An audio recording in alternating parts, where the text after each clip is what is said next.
जी अस्सलाम वालेकुम, बिस्मिल्लाहिर्रहमानिर्रहीम। स्टूडेंट्स, उम्मीद है आप खैरियत से होंगे।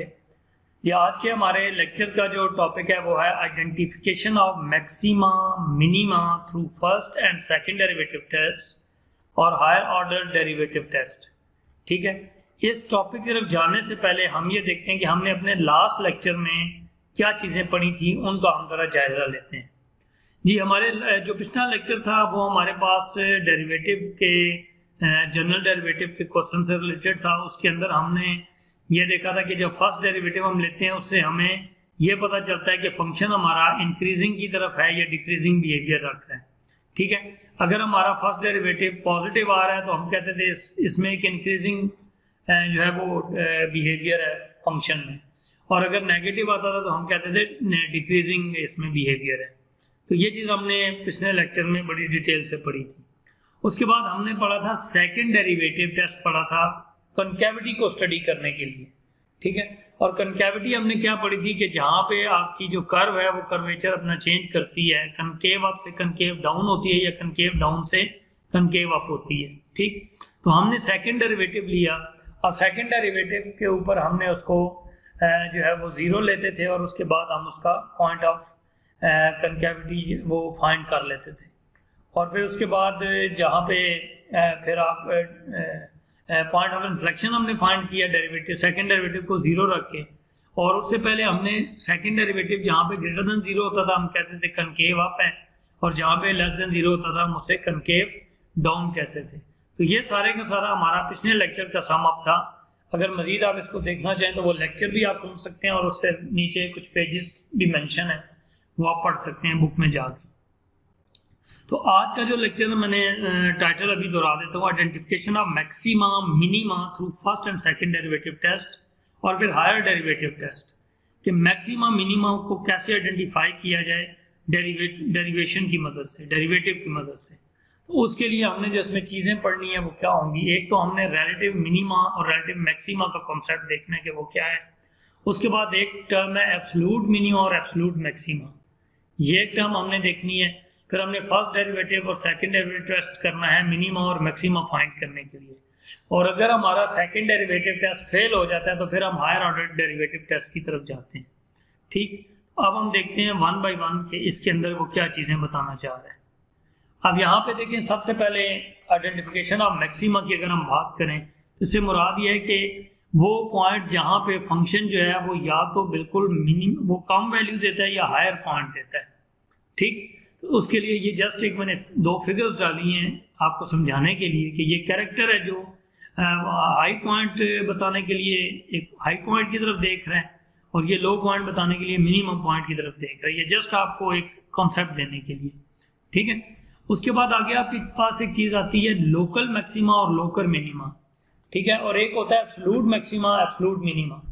देखिए, उसकी मिसाल ये होती है कि अगर हम ये कहें कि ये कोई हिमालय का जो हमारा सिलसिला है और जिसके अंदर हमारा पाकिस्तान के जो इलाके आते हैं उसमें अगर मैं बात करूं तो हमें locally with in the Pakistan जो पीक मिलती है वो मिलती है K2। ठीक है, सो this is your local maxima, यानी K2 दुनिया की बड़ी चोटी नहीं है लेकिन हमारे रीजन में K2 सबसे बड़ी है, सो दिस इज लोकल मैक्सिमा।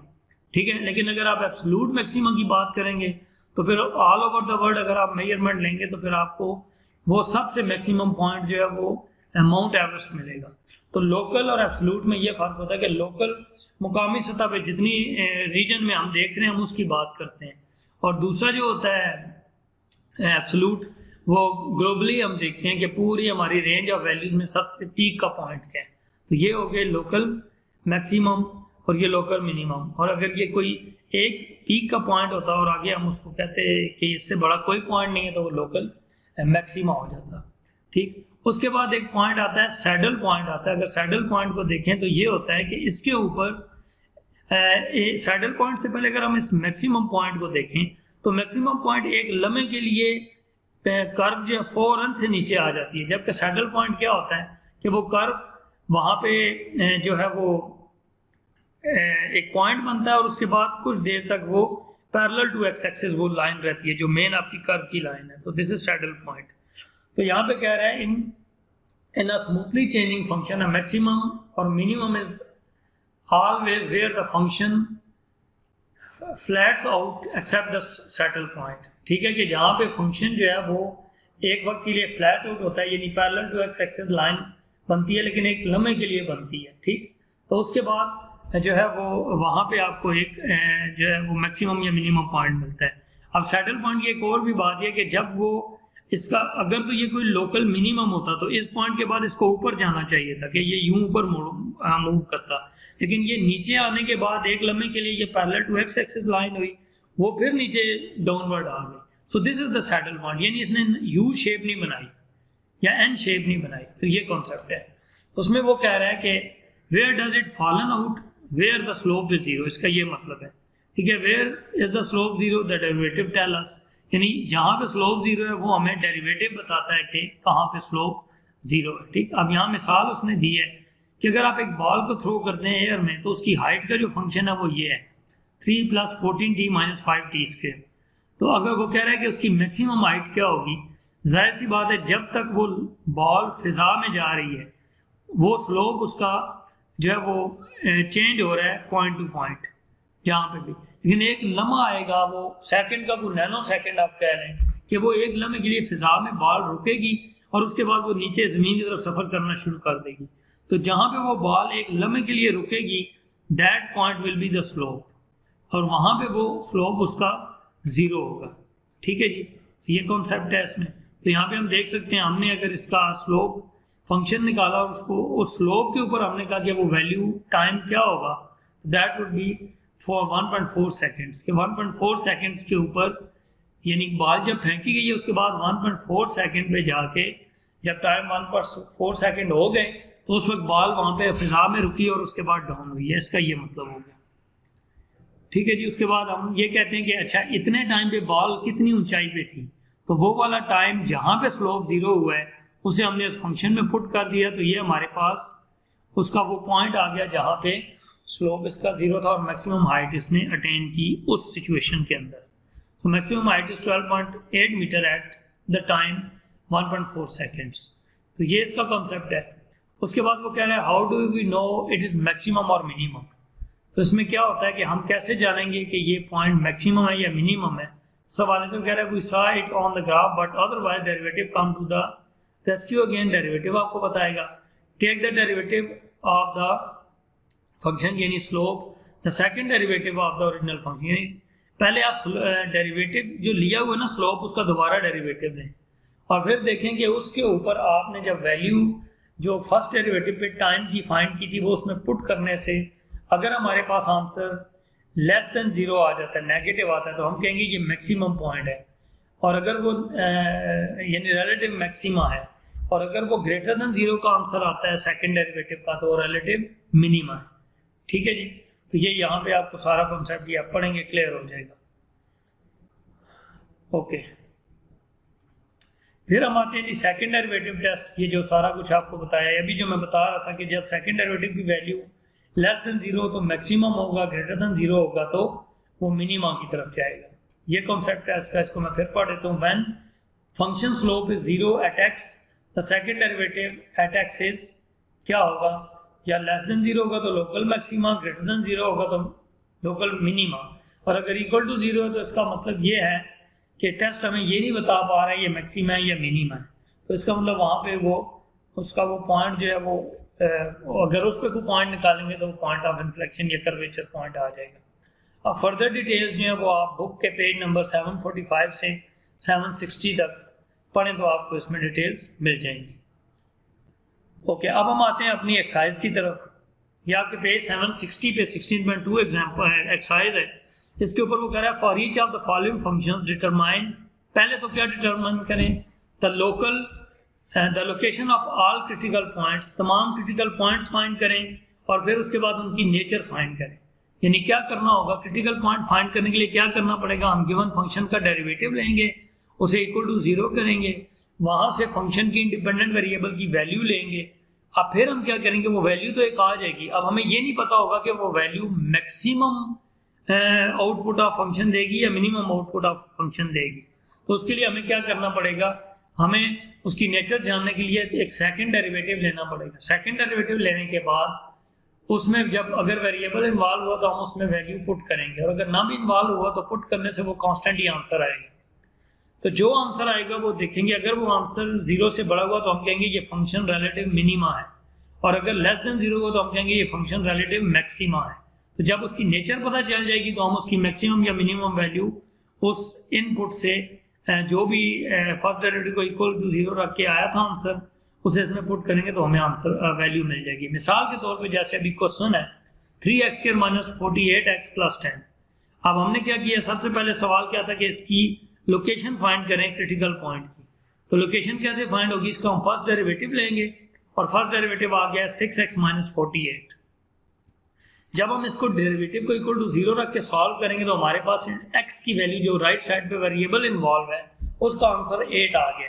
अब ये 8 जो x आंसर आया है, हमें अभी ये नहीं पता कि इस 8 पे फंक्शन की मैक्सिमम वैल्यू आएगी या इस 8 पे फंक्शन की मिनिमम वैल्यू आएगी। अब हमें सबसे पहले ये देखना पड़ेगा कि इस वैल्यू के ऊपर फंक्शन की जो नेचर क्या है, पहले हमें नेचर मालूम करनी है। नेचर मालूम होगी तो फिर हम वही वैल्यू ओरिजिनल फंक्शन में पुट करके वो आंसर निकालेंगे। तो नेचर कैसे फाइंड होगी, जो गिवन सवाल है उसका जो फर्स्ट डेरिवेटिव लिया उसका दोबारा डेरिवेटिव ले लें। तो 6x - 48 का डेरिवेटिव आ गया 6। अब ये चूंकि एक कांस्टेंट डेरिवेटिव आया है, इसमें अगर मैं फंक्शन में कोई ये वाला x की 8 वैल्यू यहाँ पुट भी करूँ तो ये मुझे जवाब 6 ही मिलेगा। तो ये 6 क्या एक कांस्टेंट जवाब है और है भी पॉजिटिव, तो इसके ग्रेटर देन 0 होने से मुराद है कि ये फंक्शन मिनिमा है, यानी मिनिमा की नेचर है इस फंक्शन की। तो अगर नेचर पता चल गई तो अब हम इसका मतलब है कि जो भी वैल्यू ये वाला 8 इसमें पुट करके फाइंड करेंगे उस पर ये मिनिमम वैल्यू देगा। तो अब हमने क्या किया, ये x = 8 को इस ओरिजिनल फंक्शन में पुट कर दिया। तो सॉल्व करने के बाद आपके पास जो फंक्शन की वैल्यू वो -92 आ गई। तो सवाल से हमें क्या साबित हुआ कि x8 वो वैल्यू है जो क्रिटिकल पॉइंट है और इसके ऊपर फंक्शन मिनिमा नेचर रखता है और मिनिमम वैल्यू इसकी -92 है। ठीक है जी, नेक्स्ट क्वेश्चन देखते हैं। इसी तरह ये एक और क्वेश्चन नंबर 2 है, इसमें उसने इसी तरीके से x³ / 3 - 5x² + 16x + 100 दिया है। सेम उसी तरह फर्स्ट डेरिवेटिव हमने लिया और सॉल्व करने के बाद हमारे पास क्वाड्रेटिक इक्वेशन आई, उसे सॉल्व किया तो हमें दो वैल्यूज मिल गई, x = 2 और x = 8। अब ये जो दो वैल्यूज हैं, अब हमने क्या करना है, ये देखना है कि इन दोनों वैल्यूज के ऊपर फंक्शन की क्या नेचर है। सो हमने क्या किया, हमने दोनों पहले हमने सेकंड डेरिवेटिव लिया, सेकंड डेरिवेटिव लेने के बाद हमने 2 पुट किया तो आंसर -6 आया। -6 बता रहा है ये मैक्सिमा है। 8 पुट किया, जवाब +6 आया। +6 बता रहा है ये फंक्शन मिनिमा है। तो एक पे मैक्सिमा शो हो रहा है, एक पे मिनिमा शो हो रहा है। तो अगर जिसको पुट करने से मैक्सिमा शो हुआ है, जाहिर है उसको पुट करने से वैल्यू भी मैक्सिमम देगा, और जिसको पुट करने से मिनिमा शो हुआ है उसको पुट करने से वैल्यू मिनिमम देगा। तो हमने जब इसमें 2 पुट किया तो हमें मैक्सिमम वैल्यू 114.7 मिल गई ओरिजिनल फंक्शन की, और जब हमने इसमें 8 पुट किया तो हमें ओरिजिनल फंक्शन की वैल्यू 78.67 मिल गई। तो ये अभी हमारे पास चूंकि x की दो वैल्यूज आई थी तो हमने दोनों वैल्यूज पे इसकी आउटपुट्स को चेक किया। ठीक है जनाब, इसी तरीके से हमारे पास क्वेश्चन नंबर 3 में ये क्यूबिक फंक्शन है।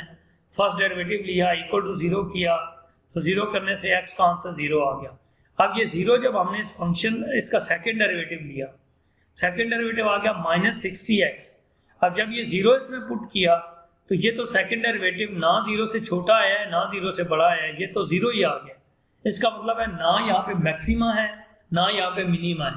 तो यहाँ हम मैक्सिमा या मिनिमा का जो है वो तयन नहीं कर सकते, यहाँ इन्फ्लेक्शन पॉइंट एग्जिस्ट करता है, और वो वैल्यू जो है वो वैल्यू हम अगर फंक्शन के अंदर वो वैल्यू 0 पुट कर दें तो इस फंक्शन का पॉइंट ऑफ इन्फ्लेक्शन हमें जो है वो आंसर में 5 मिलेगा। सो हमें पॉइंट ऑफ इन्फ्लेक्शन 0 और 5 मिल जाएगा।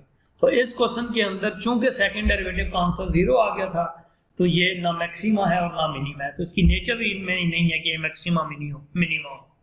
ठीक है जी, ये इसका जवाब था। उसके बाद इसी तरीके से आगे क्वेश्चन नंबर 7 है, ये भी उन्हीं लाइन्स में। अब यहाँ x की 3 वैल्यूज हैं, 0 -5 5।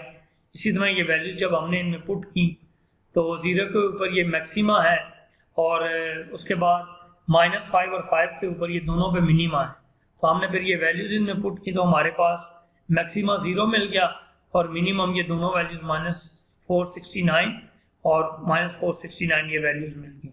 इनके सेम होने की वजह ये थी कि x की पावर जो थी वो इवन थी, तो इस वजह से माइनस या प्लस पुट करने से आंसर में फर्क नहीं पड़ा। जी अब हम आते हैं आगे क्वेश्चन नंबर 17 की तरफ। इसके अंदर आपको एक पावर 5 में पॉलिनोमियल फंक्शन दिया हुआ है। सो फर्स्ट डेरिवेटिव लिया, इक्वल टू 0 किया, तो आपके पास x की पावर वैल्यू जो है जब इवन आई तो दो वैल्यूज आ जाती होती हैं प्लस माइनस की, -3 +3।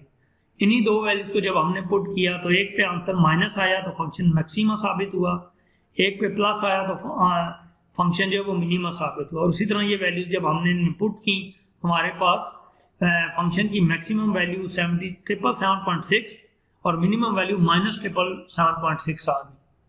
ठीक है जी, इसी तरीके से ये क्वेश्चन नंबर 27 हम देख जी। तो क्वेश्चन नंबर 27 में ये x⁻6 और -x² और +2 है, तो ये आप खुद देख लीजिएगा, वही अंदाज है इसके करने का।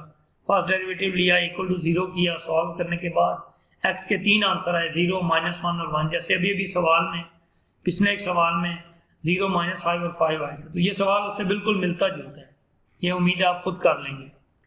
ठीक है, क्वेश्चन नंबर 35 पे आते हैं। एक्सपोनेंशियल फंक्शन दिया हुआ है। इस एक्सपोनेंशियल फंक्शन की जब हमने फर्स्ट डेरिवेटिव लिया तो उसको 0 के इक्वल किया तो e की पावर x आ गया इक्वल टू 0। अब हमें असल में x की वैल्यू चाहिए और x है पावर में, तो जब भी पावर से कोई चीज x को उतारना हो तो आप दोनों तरफ नेचुरल लॉग लेते हैं। अगर e एक्सपोनेंशियल है तो नेचुरल लॉग आप लेंगे। नेचुरल लॉग लेने से क्या हुआ कि x पहले आ गया और लॉग अप्लाई हो गया बेस का, और बेस क्या है वो e है। ठीक है, और दूसरी तरफ लॉग है 0 है, तो 0 का लॉग जो होता है वो अनडिफाइंड होता है। तो यहाँ से पता चला कि x का जो आंसर है वो अनडिफाइंड है। तो जब हमें x का आंसर ही नहीं मिल रहा तो वो आगे क्या बताएगा कि ये मैक्सिमा है या मिनिमा है। तो यहाँ पे मैंने लिख दिया कि as there is no critical point exist, critical point ही एग्जिस्ट नहीं करता तो वहाँ मैक्सिमा मिनिमा का जवाब ही नहीं बनता। ठीक है, इसी तरीके से क्वेश्चन नंबर 37 में अगर हम जाएं तो ये भी एक एक्सपोनेंशियल फंक्शन है। इसको जब हमने सॉल्व किया, फर्स्ट डेरिवेटिव लिया, तो हमारे पास -50 e की पावर -0.10x + 50 आ गया। इसको जब इक्वल टू 0 किया तो हमारे पास 50 कॉमन लेने के बाद हमारे पास यहाँ पे e की पावर -0.10x = 1 आ गया। अब दोनों तरफ नेचुरल लॉग लेने से ये -0.10x शुरू में आ गया और log of e, natural log of e 1 के बराबर होता है और लॉग ऑफ 1 0 होता है। तो इसी तरीके से हमारे पास -0.10x = 0 आ गया, और ये -0.10 को उधर जाके 0 के नीचे डिवाइड किया तो x का आंसर 0 आ गया। अब हमारे पास जो क्रिटिकल पॉइंट है वो x = 0 पे है। ठीक, अब हम नेचर कैसे फाइंड करेंगे, इसका सेकंड डेरिवेटिव लिया जो कि हमारे पास ये आ गया। सेकंड डेरिवेटिव लेने के बाद हमने सेकंड डेरिवेटिव के अंदर फंक्शन में वैल्यू पुट कर दी, सॉरी सेकंड डेरिवेटिव में वैल्यू पुट कर दी। सो 0 पुट करने के बाद e की पावर 0 1 होती है, तो 5 1 = 5 आपके पास आंसर आ गया। तो ये जो 5 है ये अब ग्रेटर देन 0 है। सो ग्रेटर देन 0 क्या बता रहा है, minima. So second derivative eight x = 0 is greater than 0 that leads to you towards minima। तो ये मिनिमा का बता रहा है। उसके बाद मैक्सिमा, अब इसका जो मिनिमम वैल्यू है वो कैसे फाइंड होगी कि हम इसके अंदर उसकी, यहाँ पे ये मिनिमम है, ठीक है, मिनिमम, इसको ठीक कर लेंगे, ये वैल्यू में आपको फाइल दोबारा आ जाएगी। तो दिस इज मिनिमम। तो मिनिमम वैल्यू कैसे आ जाएगी कि हम इसके अंदर ये वैल्यू पुट कर देंगे फंक्शन में, तो हमारे पास मिनिमम वैल्यू 500 आ गई। ठीक है जी, तो आपने ये देखा कि यहाँ पे ये मिनिमा प्रूव हो गया, तो हमारे पास minimum value of the function जो है वो 500 आ गई। ठीक है जी, उसके बाद हम आगे देखते हैं कि नेक्स्ट हमारे पास क्या एग्जांपल है। अब यहाँ पे ये नेचुरल लॉग का फंक्शन है 10 + नेचुरल लॉग ऑफ x। हमने क्या किया, इसका फर्स्ट डेरिवेटिव लिया और फर्स्ट डेरिवेटिव हमारे पास 1/x आ गया। 1/x को जब हमने 0 के इक्वल किया तो हमारे पास x का आंसर अनडिफाइंड आ गया, क्योंकि 0 इधर ले आए, x क्रॉस मल्टीप्लाई करने तो 1/0 अनडिफाइंड इन्फिनिटी आ गया। तो जब हमारे पास क्रिटिकल वैल्यू ही अनडिफाइंड है तो इसके मैक्सिमा मिनिमा हम नहीं फाइंड कर सकते। सो क्वेश्चन नंबर 47 में भी एक नेचुरल लॉग का फंक्शन है, लेकिन नेचुरल लॉग के अंदर क्वाड्रेटिक फॉर्म में x² है। ठीक, हमने डेरिवेटिव लिया 1/x² + 1 into derivative of 2x² जो कि 2x है, और -x का डेरिवेटिव 1। इनको इक्वल टू 0 करने के बाद हमें सॉल्व करने से x का आंसर 1 मिल गया।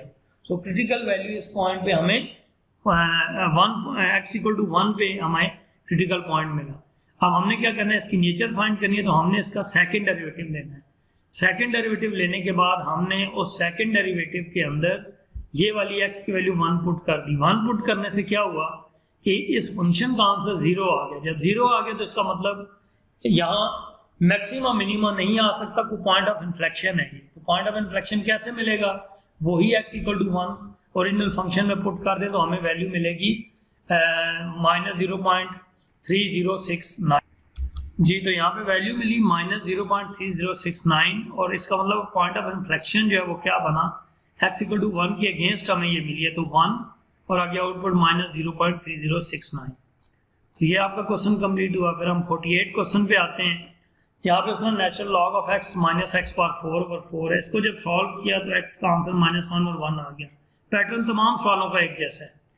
तो इन दोनों वैल्यूज पे हमने मैक्सिमम देखना है। हमने डेरिवेटिव लिया दोबारा फंक्शन का और उसमें जब वैल्यूज पुट की तो दोनों पे आंसर लेस देन 0 आ गए। तो -1 और 1 दोनों पे ये फंक्शन मैक्सिमा है। अब हमने क्या किया, इनको वैल्यूज फाइंड करने के लिए यहाँ पे हमने वैल्यू जो है वो दोनों पुट करनी है। लेकिन दोनों पुट करने से पहले एक चीज़ देखें कि जो हमारे पास रियल नंबर की डोमेन है उसके अंदर नेचुरल लॉग की जो डोमेन है उसमें हम नेचुरल लॉग में नेगेटिव वैल्यू नहीं पुट कर सकते।